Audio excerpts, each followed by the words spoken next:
Hi, welcome back, and if you're new, welcome. My name is Leia, and two things about me: I have skin issue and I love to read. So in today's video I was thinking to catch up on my 25 books to read in 2025. So in January I set myself the goal of 25 books that I wanted to read this year, books that I've had on my radar for a while, or just books that were new releases, or just books that I thought would be interesting for me to read. And I haven't done very well, and it's September and I have 14 books left on that list to read. So I was looking at that and I was like, okay, well, let's start, where I'm just gonna start reading them. And turns out I only own 2 out of that list, and one of them is Throne of Glass, and I've kind of decided to start with Assassin's Blade, so I can't really read Throne of Glass just yet.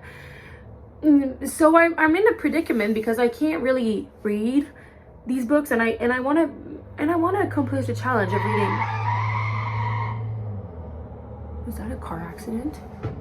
Oh my god, someone almost hit someone. Everyone's fine. I want to do this challenge and I want to succeed it, so we need to go book shopping, and then we need to go reading those books so that I can accomplish or try to read all those books that I set for myself in January. So here are the 25s that I wanted to read this year, and then here are the ones that I haven't read yet.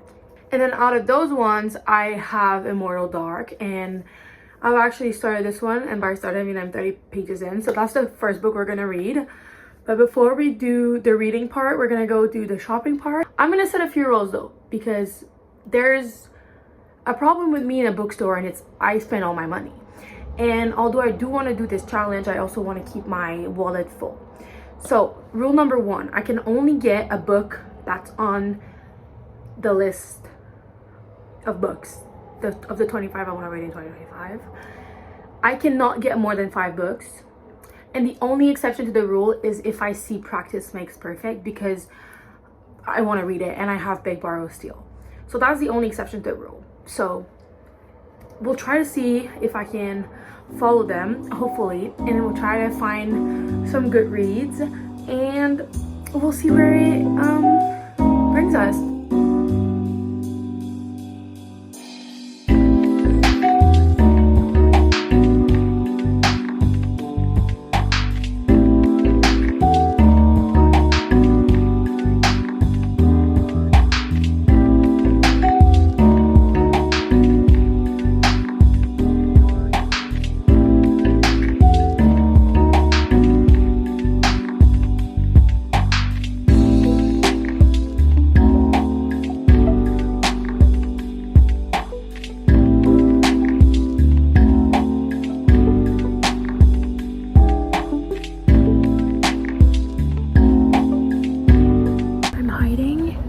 In a section that I don't want to get any books from, to try to choose. My hands are full out of these books. First of all, that's 6 books, and second of all, that's way over my budget, so I gotta make a decision. The thing is, I know I'm getting this one, and the most expensive one, I really want to get the most out of all of them. Are you guys ready for the haul? I'm so happy because I respected all 3 goals that I set to myself, which was only books on the list except for Practice Makes Perfect, and then no more than 5 books. So here are the books we got. First of all, I got The God of the Woods. I finally did it. I've been wanting to read this book since it came out, and I kept saying no, I won't, it's not the right season, and then the right season came along and I just had to. I'm so excited for this, and I absolutely love this cover.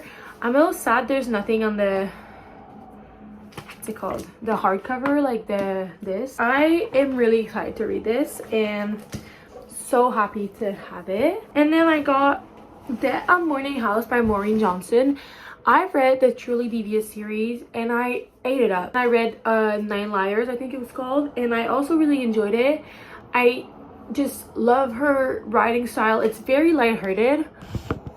It's very lighthearted because it's YA, but it's still very thrilling and I love it. And so this has nothing to do with the main character in the Truly Devious series, but I'm just so intrigued. And I haven't seen anyone really talk about this, so I don't really know what the hype is, if the hype is there or not. But I also really like this cover. Like, we have a theme going on here, green and pink, and I'm really excited for that. So that's the next one I got. I did it. I got A Little Life. Then we got The Dead Romantics. I read The 7-Year Slip and A Novel Love Story by Ashley Poston. I really like the other two. I really like her writing style. I think her prose is beautiful. I just cannot wait to read this one. I think I'm gonna like it, and I think after this it's gonna be really fun to have a little lighthearted book.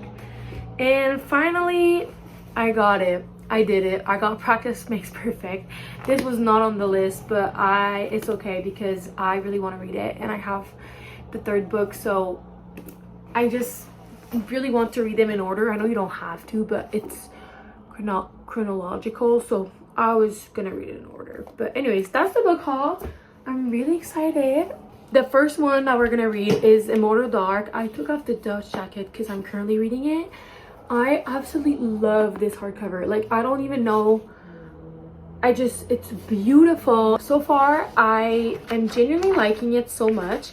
I love the aesthetic of it. This map was hella confusing at first, but I think I'm starting to get it. I'm not really far in, so I'm gonna do like a midway checkup a little bit later. I think it's gonna start setting up fall season perfectly with the vampires, and I can't wait to see all the hype is all about.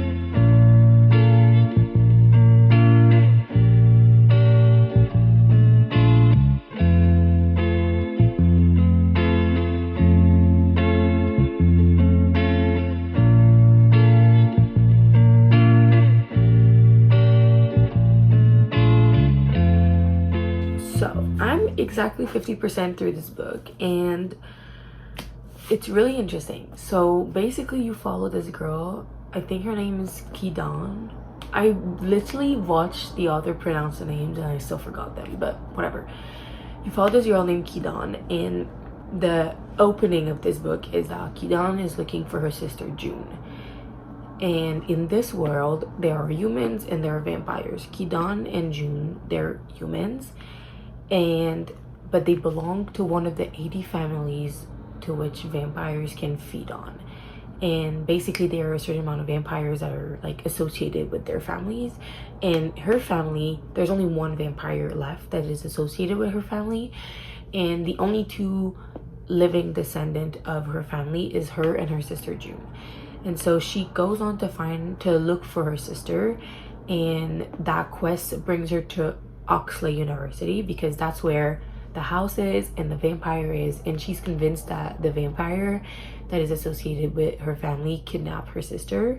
And so she gets to this university, she gets to this house, and then she learns that to inherit the house she must graduate from that university, or else the house goes to the vampire. And she doesn't want that to happen because many different reasons, but she wants the house, so she decides to enroll into the university. And basically then we follow her as she goes to this university, and then she has to coexist with the vampire, and she's also looking for her sister. So it's really interesting, and I really like the representation of vampire. Like, I think it's very different from what I've read in the past, and I really enjoy the vampire like world in this book. And I think Kidan is such like a strong character, but I also really hate her. Like, it's like I feel like every character in this book is morally gray. Like, no character is 100% good and no character is 100% bad. I am enjoying it a lot, and I just realized that it's a trilogy, I think, or at least there's gonna be a second book. So I'm a little sad now, but the second book comes out pretty soon, so that's good news. I'm quite excited about that.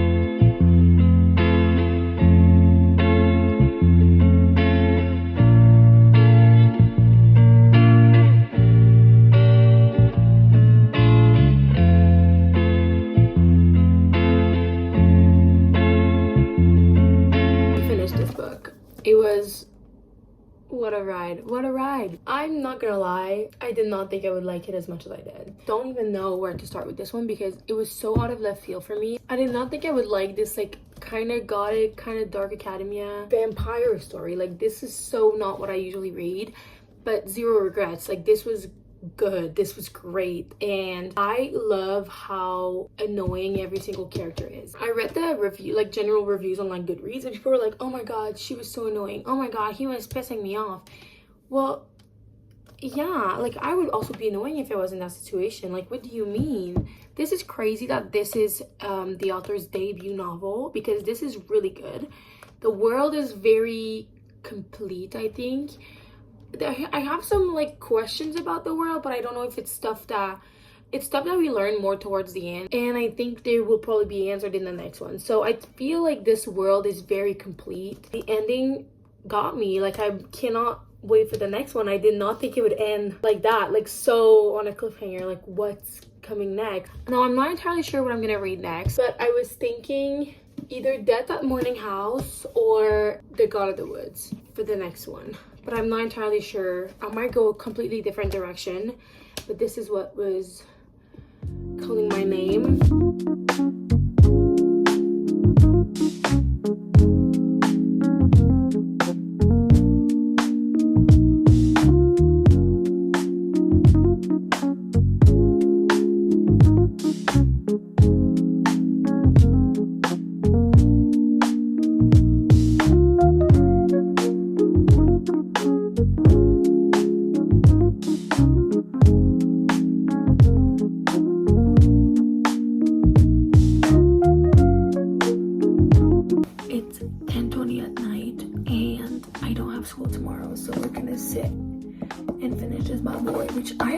Adore the spine. I realized way too late that it was really cool. Anyways, I have about 100 pages left.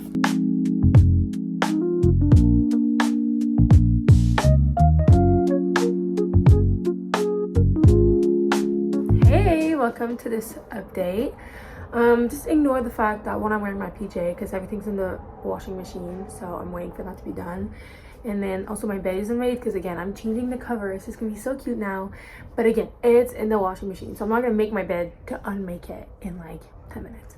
But I finished Death at Morning House last night. It was just so fun. Like Maureen Johnson just knows how to write very fast-paced, fun, intriguing YA mysteries. She's not reinventing anything. I don't think she's my favorite one doing so, but I just really enjoy all of her books. I like the characters in this one. I really like how Marlo is just, she's a bad bitch. I don't even know if I said what this is about. So basically this book is about Marlo, and Marlo is this girl.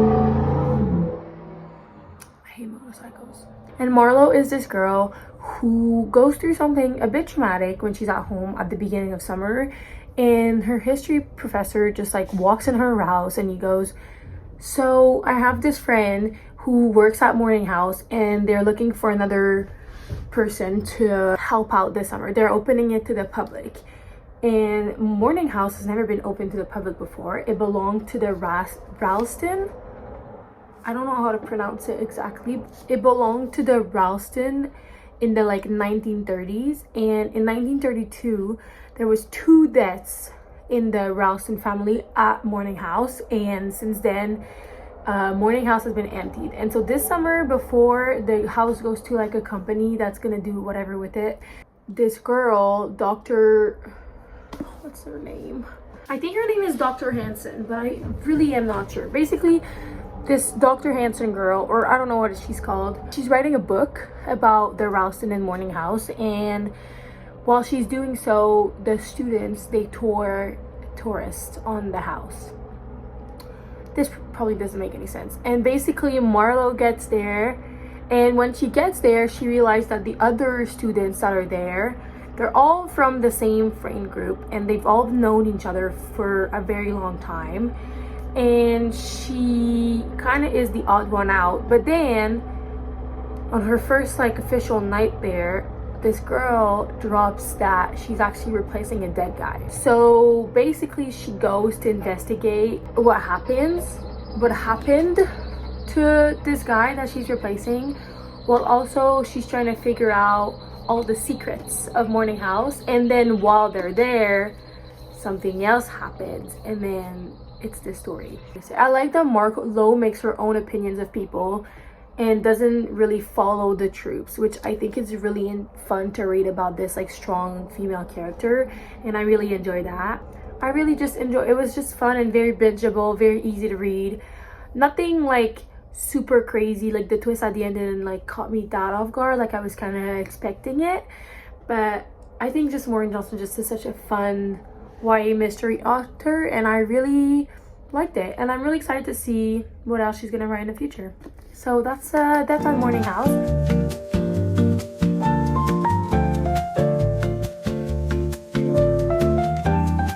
I have like 25 minutes before I have to go to school, so I was thinking we could read on the balcony.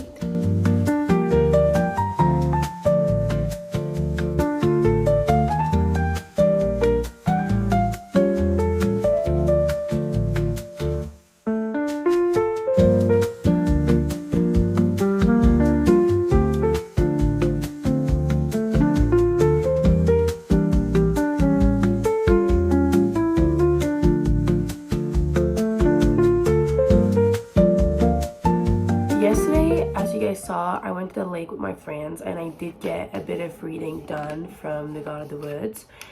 I am now 165 pages in, and I can now tell you what this is about. So basically there's two main timelines, but there's a lot of timelines, and this book is also told in multiple point of views. Basically there's the 1961 timeline and the 1975 timeline.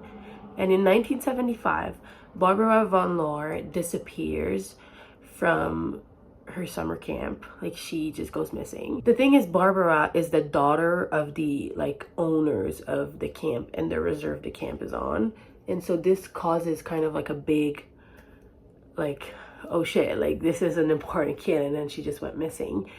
The thing is, Barbara had a brother named Bear, and Bear in 1961 also went missing from the reserve. So you kind of follow the two timelines as they kind of like, some characters are in both stories and some aren't, and you get point of views of like bunkmates of Barbara, you get point of views of her counselor, you get the point of view of her mom, and then you also get the point of view of the mom when it's Bear. Like the characters kind of all tell the story differently, which is very interesting because you never really know. Like, I don't know what happened, I just know she went missing. And it's like, you know, the same amount as the characters in the story, which is something really interesting. I absolutely love the writing. I think it's so beautifully written and in such an eerie way. Like, she really set the stage for this story in a beautiful, eerie, unsettling way that I absolutely love. So far, I've really enjoyed this book. I will say it's taking me quite a while to get through it because I'm so busy with school at the moment, but I am really enjoying it. When I read it, it goes by so fast because the chapters are really short, separated in 7 parts, and then each parts, the chapters are really, really short. So this is like really flying by, and I'm loving it so far. It's weird because it feels like I'm a character in the story, and I just love that so much. So that's the update so far for God of the Woods.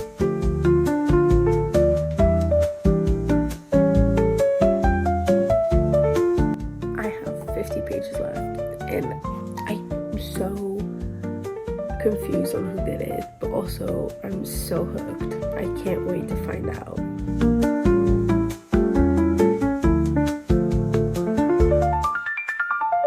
I have like 20 pages left, and I just don't get how they're gonna conclude. Like, there's so many questions that I have.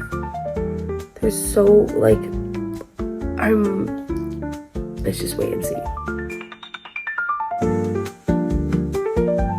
Sorry for the lighting, we're gonna have to do like that because it's dark out, and I'm ready to review The God of the Woods. This book was quite the journey. I've been thinking about it, and I'm still don't know where I land on with this book. For me, the writing, the storytelling, the execution of this book was a 5-star, was a 6-star. I think what Liz Moore did in this book was beautiful. Her prose is gorgeous and eerie and perfect for this story, and I just really liked how she gave us point of views that were really, at first I was like, why are we getting this person's point of view? And then like 100 pages later I was like, oh, you cooked, Miss Liz Moore, you cooked. However, in my heart I'm like, is this a 5-star? Because it took me so long to read. I got a call and I don't remember what I was saying, but so yeah, the feeling in my heart is like, why is this not feeling like a 5-star? And I'm thinking it's because I read it over like almost a week because I was so busy with work, schoolwork, research, all of that jazz. So, and usually 5-star reads, from like, I know from like how I'm feeling as I read throughout. And this is one of the rare occasion where I'm like, looking back, I'm pretty sure this is a 5-star, but when I was reading it, I was not feeling like that. So whatever the readings on the screen is what I decided on, but I technically, this is one of the best book I've ever read in terms of like the technical writing and the plotting of the storytelling. Like, no elements went unanswered, and I was so confused how we had so little pages at the end, and I was like, how are we gonna find a resolution for all of the unanswered questions? But this was done beautifully, and it wasn't rushed. Like, it was perfect the way it ended, and I'm so happy that I read this. I think it was on my mental TBR for so long, and I'm really happy that I finally read this and I can finally check it off of my 25 to read in 2025. I was really happy to read about a story that happens at a camp, because that's where I spent most of my summers growing up. And well, not this camp, but I don't even know if this camp exists,